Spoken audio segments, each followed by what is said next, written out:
Welcome to Sayya YouTube channel. Today we're going to explain about Art of War Part 3. In ancient times, those who governed well did not arm, those who were armed well did not set up battle lines, those who set up battle lines well did not fight, those who fought well did not lose, those who lost well did not perish. This echoes the idea of combat as a last resort, the ideal of winning without fighting offered by the art of war, following the teaching of the Tao Te Ching. Zhuge Liang also quotes the classic admonition from this revered Taoist text: "Weapons are instruments of ill omen, to be used only when unavoidable." But he too shares the Taoist historical consciousness that the age of original humanity was already gone, and like Sun Tzu, he was personally involved in a time of raging civil war. The administration of military affairs means the administration of border affairs, or the administration of affairs in outlying regions, in such a way as to relieve people from major disturbances. This administration is done by authority and military prowess, executing the violent and rebellious in order to preserve the country and keep the homeland secure.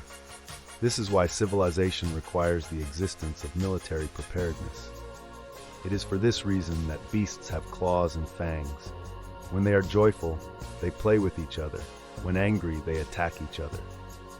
Humans have no claws or fangs, so they make armor and weapons to help defend themselves. So nations have armies to help them, rulers have ministers to assist them. When the helper is strong, the nation is secure. When the helper is weak, the nation is in peril. Here Zhuge follows Sun Tzu directly, as he does in his emphasis on leadership and its popular basis. In Sun Tzu's scheme, both civil and military leadership are among the first conditions to be scrutinized. Zhuge follows Sun Tzu and the masters of Huainan in seeing the strength of leadership based at once on personal qualities and on popular support. In Taoist thought, power was moral as well as material, and it was believed that moral power manifested itself both as self-mastery and as influence over others. To explain the strength of a national defense force, Zhuge writes, "This in turn depends on the generals entrusted with military leadership. A general that is not popular is not a help to the nation, nor the leader of the army. A general who is not popular is one who, according to another way of reading the characters, denies the people." Sun Tzu emphasizes the unity of wills as a fundamental source of strength, and his minimalist philosophy of warfare is a natural outgrowth of the central idea of common interest. On the basis of this principle, Zhuge Liang again quotes the Tao Te Ching to express the ideal of the sage warrior concerned for the body of society as a whole. Weapons are instruments of ill omen, to be used only when it is unavoidable. Zhuge also follows the art of war closely in his emphasis on avoiding action without strategy, as well as action without need. The way to use weapons is to carry out operations only after having first determined your strategy. Carefully examine the patterns of the climate and terrain, and look into the hearts of the people. Train in the use of military equipment.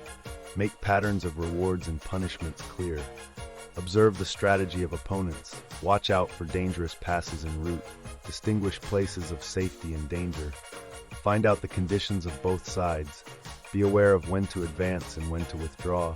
Adapt to the timing of circumstances. Set up defensive measures while strengthening your attack force. Promote soldiers for their ability. Draw up plans for success. Consider the matter of life and death.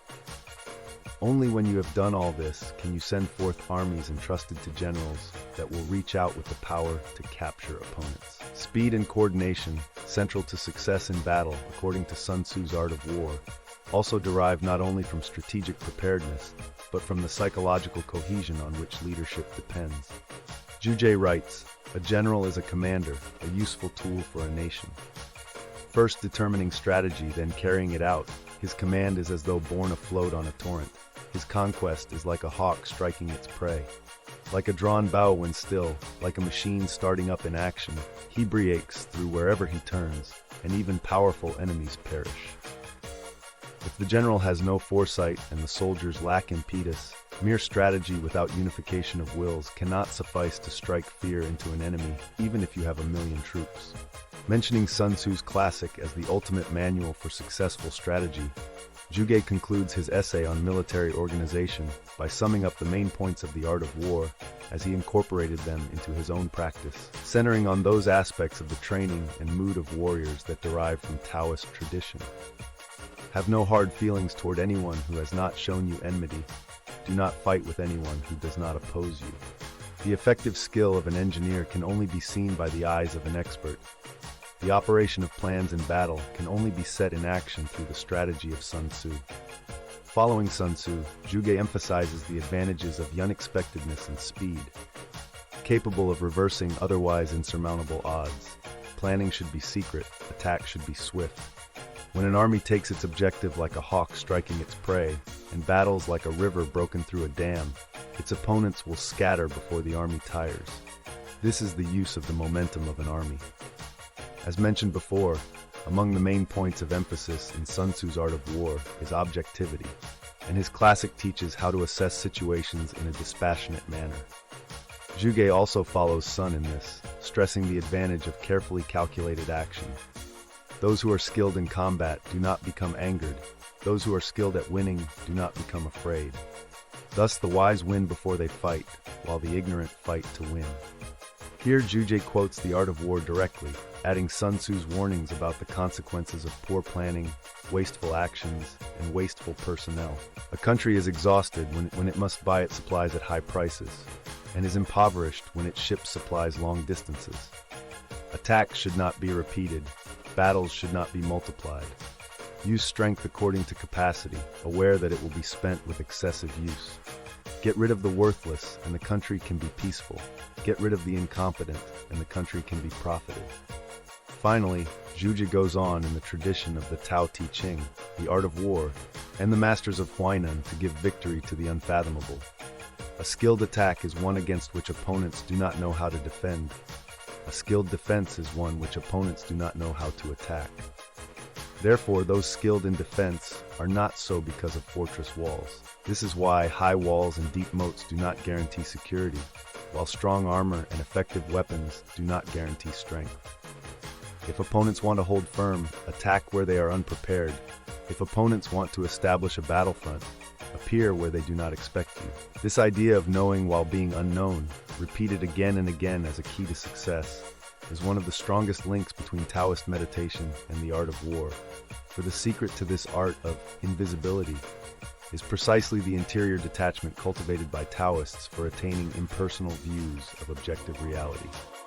Certain of the philosophical teachings of early Taoism are commonly used in practical schools as codes for exercises used in personal cultivation. Understanding the practical aspect of Taoist philosophical teachings helps to cut through the sense of paradox that may be caused by seemingly contradictory attitudes.